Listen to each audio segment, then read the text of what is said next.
Is your team not performing well? Is morale low and turnover high? Are you falling further behind the competition? I'm here to help. I'm Shani Magoski, and this is the Leadershifter Show, where business strategy and culture finally meet. Explore shifts of all kinds required to build cultures of trust, engagement, and execution excellence. I promise I am not your typical boring leadership consultant, and I will help you and your team get your shift together. Hello, Leadershifters, and welcome to another episode of the Leadershifter Show. It's a wonderful afternoon, and even more wonderful because I get to introduce today's guest, Carolyn Swora. Say a quick hello, and then I'm going to just say all sorts of nice things about you. All right. Quick hello. Carolyn's joining us from outside Toronto and is a self-professed former big pharma leader who is a recovering overworker and people pleaser. And fortunately, she got off that treadmill to become a human spirit igniter. And you may or may not know what that means, but let me tell you what she really does.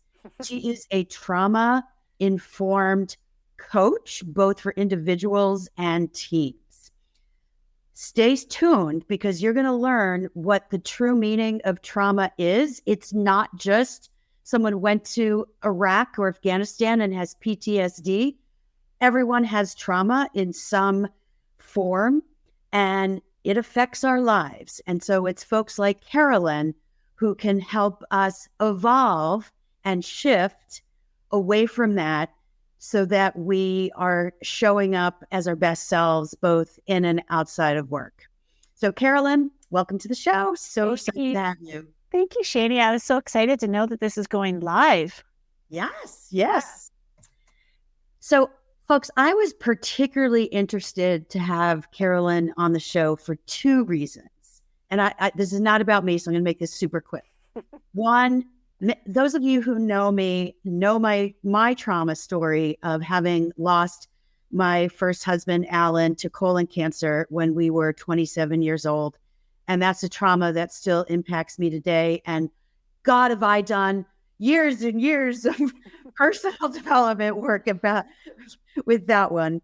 And the other thing is, once upon a time, when I got yoga teacher certified, I was with a group called the 305 Yoga Spiritual Gangsters, and we went into different underserved areas that had trauma usually associated with them and did some yoga and breathing and meditation with them.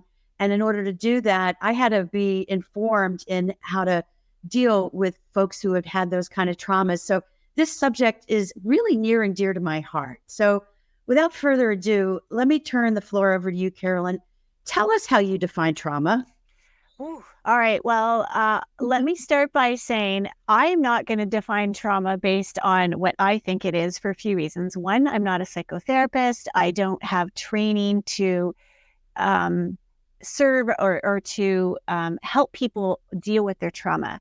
What I do have training in, I have a master's in industrial and organizational psychology. So my work is more focused on how can we help leaders in our corporate environments, in our knowledge worker space, understand what trauma is and what it isn't. Because when we know this, we have more information to help us be more intentional with integrating our thoughts, our actions, and all that kind of fun stuff.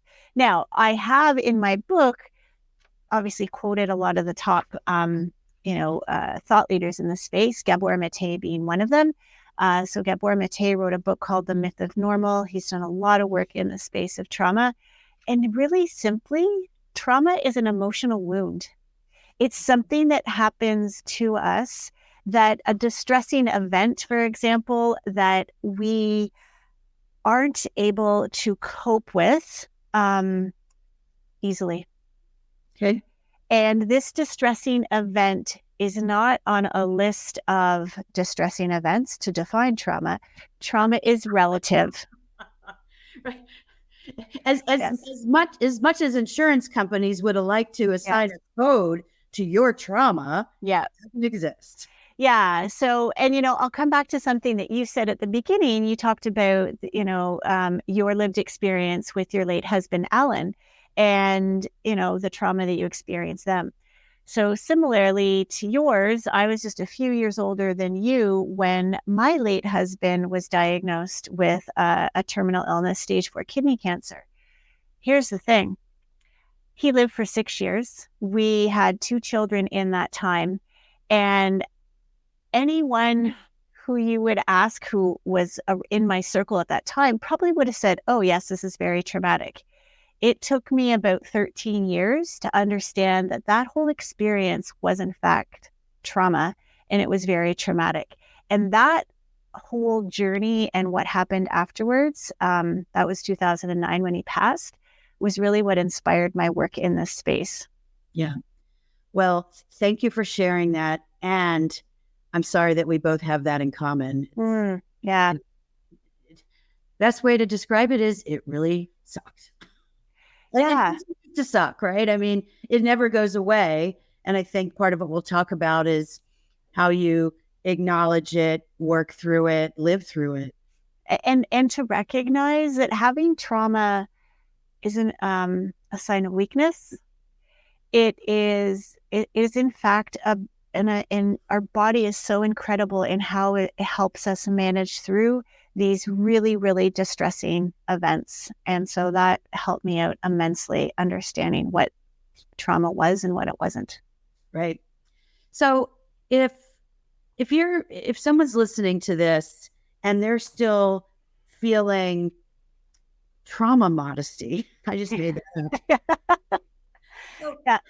Or trauma aversion, like, why the heck do I even need to talk about this? Like, let me just go do my job. Is that kind of... Well, actually, I want to get to that use case next. Okay. This one's more like, oh, my trauma is not really a trauma compared to other people's traumas. So Gotcha. I don't really deserve to have to have other people feel sorry for me or for my mental, emotional status to be disrupted by this trauma that is not big in the scale of trauma. Right. Yeah, I hear you. So trauma is relative. Again, I'm going to quote the work of Gabor Mate. I'm not sure if he coined this phrase or if he borrowed it from somebody else, but understanding, actually, I don't think it was Gabor Mate, but the researcher's name doesn't come to mind immediately. But understanding that, first of all, trauma is relative. So there's no benefit to comparing or evaluating the smallest amount of trauma all the way to the biggest. We are complex human beings with different experiences. Mm-hmm. At the end of the day, an event that is emotionally stressful or an emotional wound, mm-hmm. it's going to look different for different people. Now, what has helped in this field is understanding that we have things called big T trauma, which could be, the example you gave at the top of the show there, somebody that's perhaps gone to war. When we hear about post-traumatic stress disorder, PTSD, mm-hmm. anybody who's been through some sort of natural disaster, mm-hmm. right? COVID, for example, was also another trauma that collectively we experienced worldwide. And yes, right. It impacted us all differently, depending on our power and privilege. We navigated through it differently. But at the end of the day, it was an emotional wound that we are still navigating through and will for years to come. Those types of things we would call big T traumas,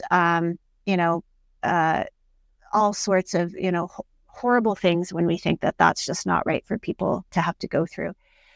Then there are there's a terminology called small T trauma. And this really opened the door to my understanding. Small T trauma, and I'm just going to read a few examples from my book. Perhaps a misdiagnosis of a learning disability.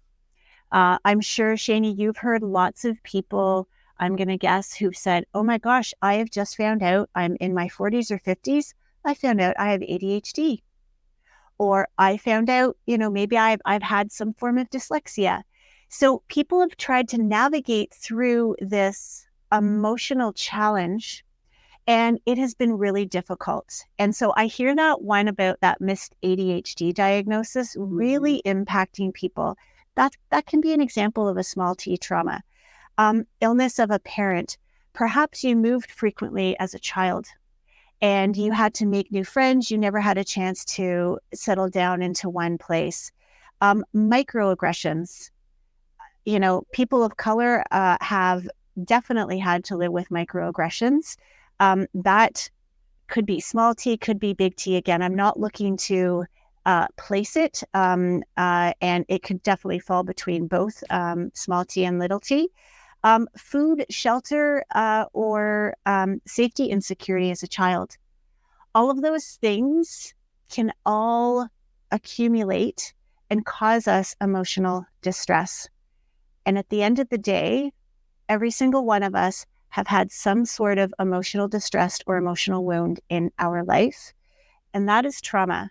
And the moment we start trying to compare our trauma is the moment we lose our ability to be in connection and to really show up in a full, authentic way. So that's why I'm really passionate about bringing this work into our corporate spaces.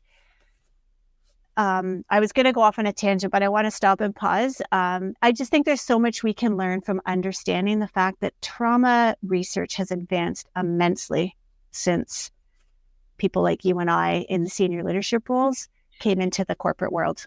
Right. Yeah. I mean, as you were listing some of those small t or middle t type things, I mean, even some things from my own childhood surfaced in my head that I've ignored. They're the type of things I talk about in therapy. Yeah. And that's more not an embarrassed laugh. It's more of a I'm being vulnerable laugh. Yeah. Like at a certain point after my parents got divorced and my mom was single-handedly raising me and my sister on like very little income. Two examples I'll just share. We had such little money that I was on free school lunch, but I was so embarrassed that I didn't use it. I just didn't eat because I didn't want anybody to see me giving the coupon. I mean, now you could just scan your phone and no one would know whether you're using Apple Pay or a meal voucher. But back then you had a ticket that was a certain color that you had to give the lunch lady. And and that has stuck with me forever. And then the other thing was, I guess also food related.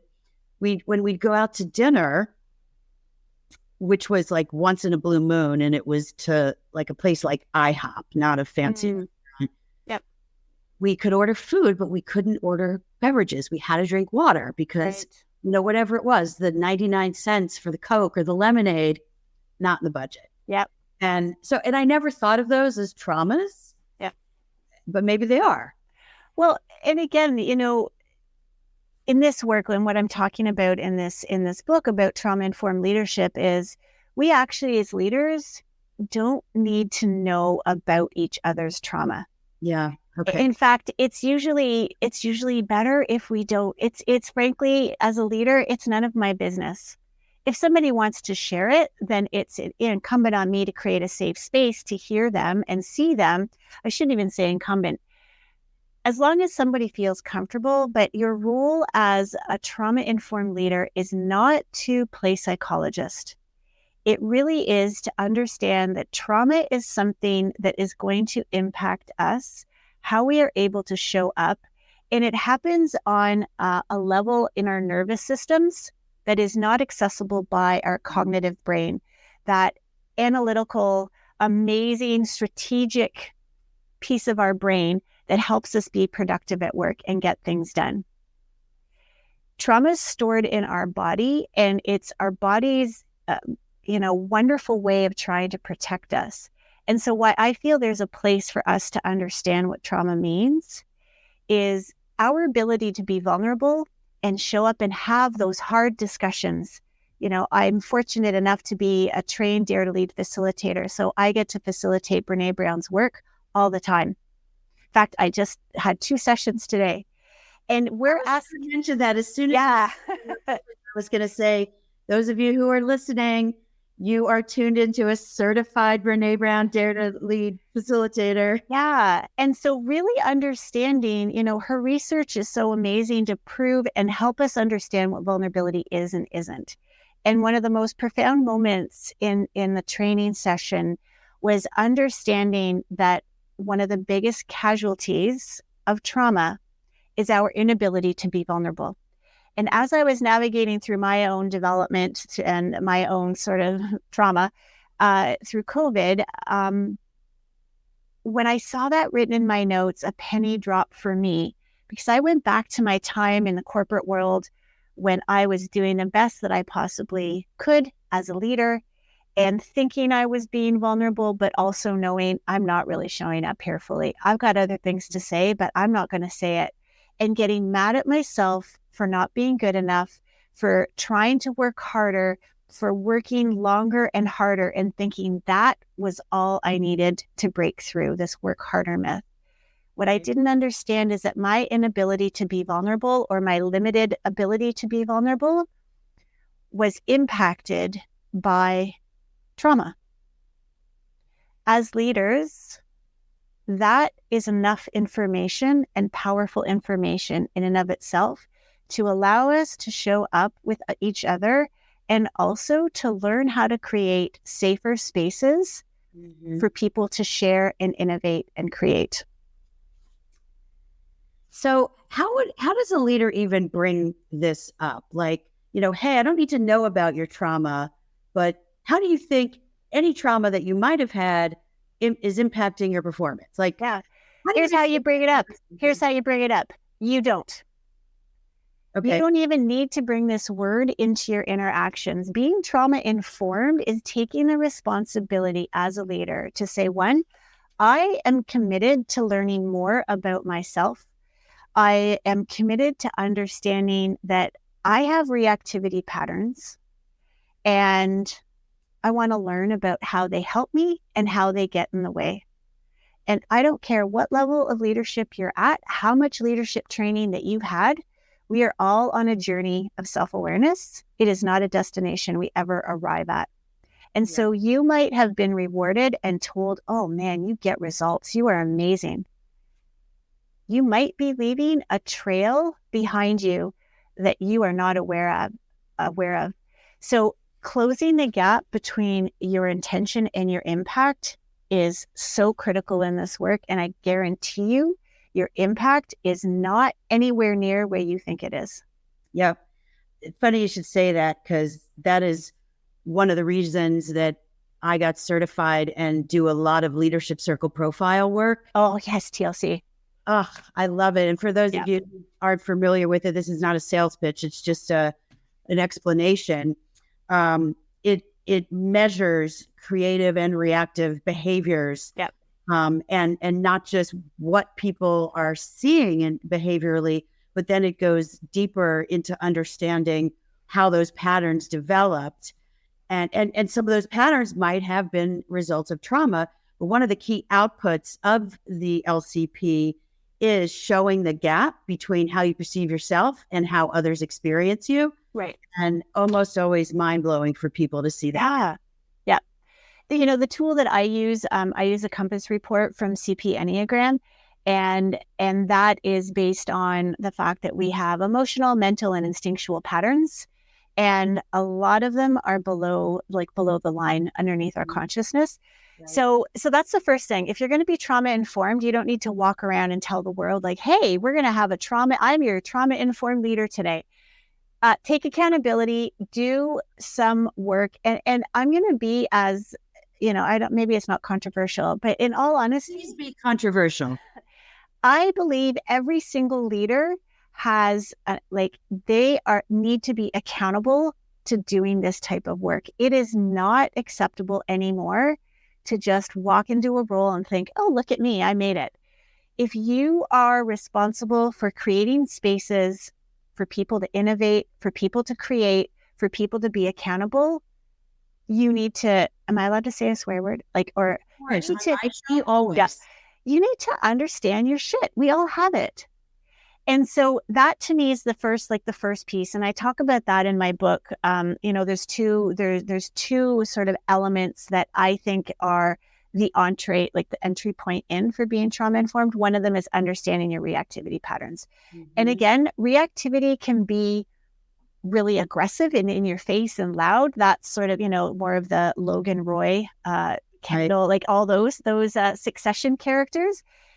Reactivity, though, can also look like being quiet, sitting back, acquiescing, allowing other people to just, go ahead, Shani, it's okay. I don't need to say anything. Yeah, people pleasing. Right. Those types of things. So reactivity can look different for different folks. And when you aren't aware of it, that's the problem, or that's the challenge.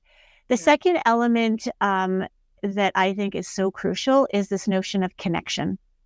And when I say connection, what I mean by that is, how am I showing up with the other person or people so that they know that I see them, I hear them, I acknowledge their experience as true and real, and not judging it as something that needs to be the same as mine. And we are in a very, very depleted state of connection in our workplaces, in our world. And are people doing it to be jerks? No. Some are, but most aren't. Some are. And I would even say, Shani, the people that are doing it to be jerks actually don't fully realize how much of a jerk they are. They're stuck in some reactivity patterns and they don't know how to find their way out. Yeah. So to me, that is what it takes to be a trauma-informed leader when I talk about it in corporate spaces. Trauma aware would be more like, okay, I understand trauma can have an impact on how I show up. I understand there's a difference between big T and little t. Trauma informed means I'm doing the work to show up. And when you have this awareness of what connection looks like, true connection, creating very intentional spaces where people can feel safer, and again, recognizing that your power and privilege is going to have a direct connection to your consciousness or about connection, and understanding your reactivity patterns, that allows you to create spaces that are more mindful, where people can be more present, and frankly, where there's more integration between your own emotions and your thoughts and your behaviors. And that is an indication that your nervous system is a little bit more regulated. Mm-hmm. So that's what I would say, trauma-informed, what I'm hoping to raise a discussion more overtly around. Okay. So if I might oversimplify for people who are like bottom liners, the keys to this, and add or correct, of course, self-awareness, which entails doing the work. And then having empathy for people, even if you don't know what their experiences have been, because you don't need to know as a trauma-informed leader. And using those two, I'll call them meta skills or whatever, to create psychologically safe workplaces, which I think they're behavioral, right? People pick up on what they see. You could say, this is a psychologically safe team, but if that's not what's being observed and experienced, it's bullshit. So, there's a piece about behavior, and there's this energetic piece. Yes. So is that kind of a fair?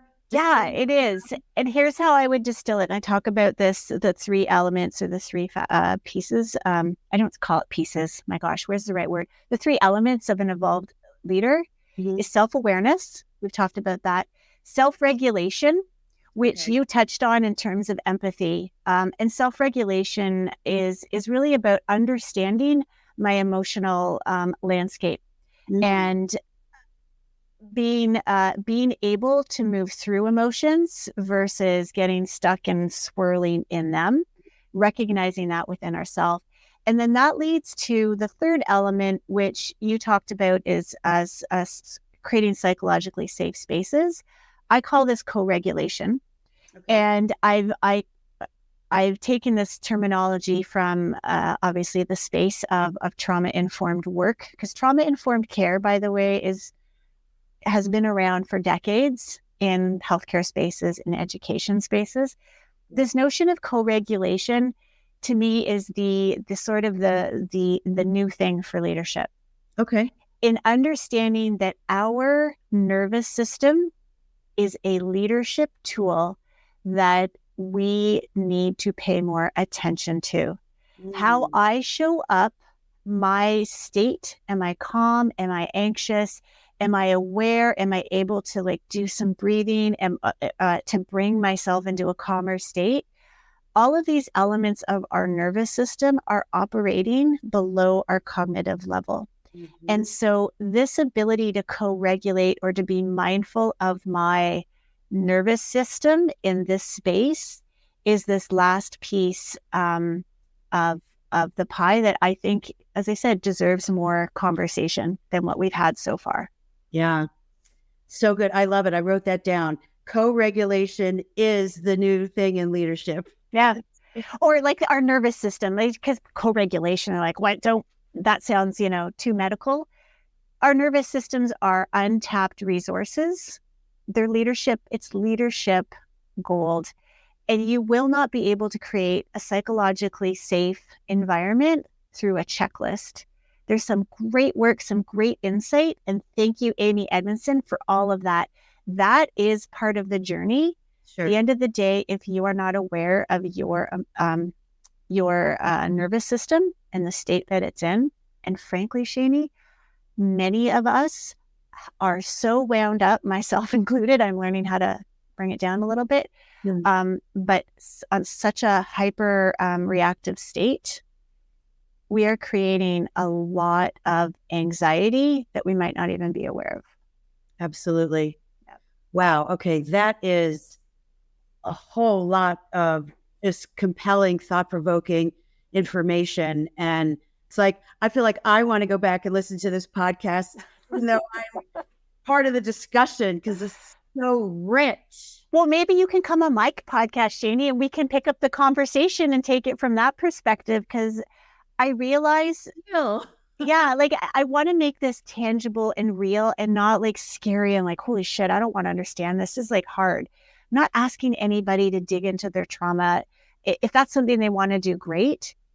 But how can we get real? If we want human-centered leadership, if we want psychologically safe workplaces, if we want to have really those really needed conversations about diversity, equity, inclusion, and justice, we need to understand this. We need to understand it and embody it and take responsibility, like I said, for understanding what the heck is getting in our way and stopping us. Yep. You just said something that was going to be one of my last questions is, how does being a trauma-informed leader help contribute to honoring DEIB? Yeah. To me, it's such a vital piece of the work to be able to walk into those conversations. And I'll say, as a white woman, I did not appreciate how much my own trauma was getting in the way of me wanting to step into those conversations. I didn't have words. I felt very unempowered, and I would get mad at myself. I knew I had privilege. I learned that I had way more privilege than I realized. And so, if we're really going to move to create more equity in our workplaces, in our societies, we need to understand. And when I say I'm going to say very specifically here, because I am a white woman, I needed to understand what the heck was getting in my way. I wasn't showing up the way I needed to and having those conversations. Yeah. I mean, imagine how much different the landscape would be in the workplace if every leader followed your advice, which I don't think is, what was the word you said? You didn't want to be controversial. I don't think it's controversial. I think it's just right. Yeah. That it's every leaders responsibility to figure out their own shit. I mean, I wrote a book in 2017. It was a leadership book called The Better Boss Blueprint. And the title of my first chapter is Get Your Own Shit Together First. Yep. And it's like, it seems so obvious to people like us who swim in this pond and do this work and have done our own work. And that's why we're so passionate to bring it to others. But, as you learn working with clients, this is new for a lot of people, and it's scary. And it's super important work. And it's like conversations like this that I hope are normalizing it, so people do feel comfortable talking more about these things and open looking up their own skirt. Yeah. And here's the thing too. Two things have happened, which I think makes the timing of this more needed than ever. We are 3 years into a real shift, right? 2020 really profoundly changed the world. There's a lot of shit going on out there. Not all of us saw it. Others of us did. Yeah. But the pandemic happening to all of us was a moment in time where we were all forced to go inside, and that hamster wheel of life slowed down. And all of a sudden we had more time to look around and see, oh my gosh, this is what? This is what's going on. That's not easy to take in. Right. And so that's one piece, is just what has happened globally. And since then, right, there's been a lot of things that are going on. Our world feels like it's really off kilter. The second thing is the research in this space has really, really grown in the past, decade at least. And so we now know trauma is not a cognitive thing. Trauma is stored in the body. So, again, that's why we don't need to know each other's trauma. But if we can create safe spaces by having a regulated nervous system, it's telling our bodies, right? Our nervous systems are always communicating. Yeah. So your body is such an important aspect in your state of your nervous system. So that's why I think the timing of this is so important. The other thing too is in 2023, just earlier this year, there was some data that came out from the CDC showing that the lifetime costs of toxic stress, adversity, and trauma are estimated to be over $120 billion. Wow. So for those of us are like, all right, this is nice and all, but give me some facts that tell me this is going to change my bottom line. That is a piece of this. Repeat that for me, because I want to write it down. The cost of toxic the lifetime cost of toxic stress, adversity, and trauma are estimated by the CDC to be over $120 billion. All right, toxic. I want to make sure I get this right, because I'm going to put it in the show notes. The lifetime cost of toxic stress. What were the other two words? Adversity. And trauma. Okay. Yeah. Right. Yeah. $120 billion. I'll just pass that over on the street when I see it. We'll just print more money and make it better. So, it really is impacting our bottom line. There's lots of data from Gallup, from McKinsey, like insert whatever thought house is out there. Right. We know that culture and strategy are people, when they are in a workplace where they can thrive, where they can show up and be themselves, when they have the ability to grow and learn together, those workplaces will produce more output. They will produce more widgets. They will produce more creative ideas. They will create better experiences for your customers. Flat out. Absolutely. I feel like that conversation, we don't need to convince anybody of that anymore, but it's like, how the hell do we build this in our workplaces now? So. Absolutely. I could keep talking forever, but I won't. What I do want to do, though, before we bring this to a close, is mention, because you are a 2-time author. I am. Your first book is called Rules of Engagement, Building a Workplace Culture to Thrive in an Uncertain World. And your latest book, Evolve, The Path to Transformed Leadership. Yay! There it is. Doesn't it feel good to publish a It book. does. It's like 1 month old. My baby is 1 month and 5 days old. Yeah, exactly. Oh, that's so good. Well, first of all, congratulations on being an author. Thank you. Is there something from either of those books that you feel is important to contribute to this conversation? Well, we just talked a lot about this one. I think I've said all that really needs to be said with that. Maybe the last thing I'll say is I've taken the research, I've taken my own experience professionally as a workplace culture architect, and I've taken my own personal experience. So this book really is my head, my heart, my nervous system. It's everything together. And I just want to make it real and invite people into the conversation if they want to go there. If they don't, that's fine too. Yeah. That sparked, when I was doing my research in advance of having you on the show, I highlighted something in your bio that I really want to share with people. I realize now in my past life as a corporate leader, how limited my understanding of leadership actually was. It's not all about performing and cognitive problem-solving abilities. That's a facade. Your ability to think clearly and effectively is completely impacted by your body's ability to take in data around it through all 5 senses. And your body's ability to process that data is impacted by trauma. That's very profound and very true. Yeah. So folks, if you like that, pick up the books, of course.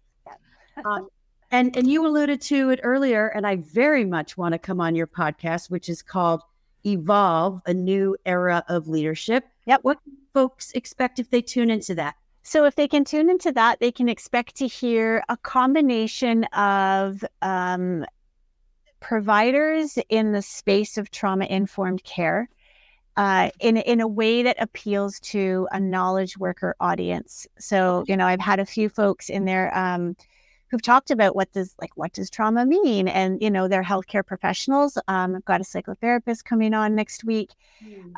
And it's all discussed in relation to why does this matter for leaders? What's going on? Again, when we know better, when we have more information about our nervous systems, let's talk about that. That's one aspect. And then I also have some leaders on to come on and talk about, what does this mean? I don't agree. I do agree. Help me understand more. And then I've also got practitioners who work in somatic therapy. That has been a big eye opener for me. And when I say somatic, it's all about our body. And so there's lots of great exercises. There's lots of great support to help you connect with your nervous system and use it as a tool. I'm not the professional, but I want to give space for conversation with those people so that we can learn how to make this practical and real. So that's what they can expect to hear. Fantastic. Well, Carolyn, how can people reach you? CarolynSwora.com. Probably the easiest way. I've got all my social handles on there as well, but I am on LinkedIn and Instagram are probably my 2 most active.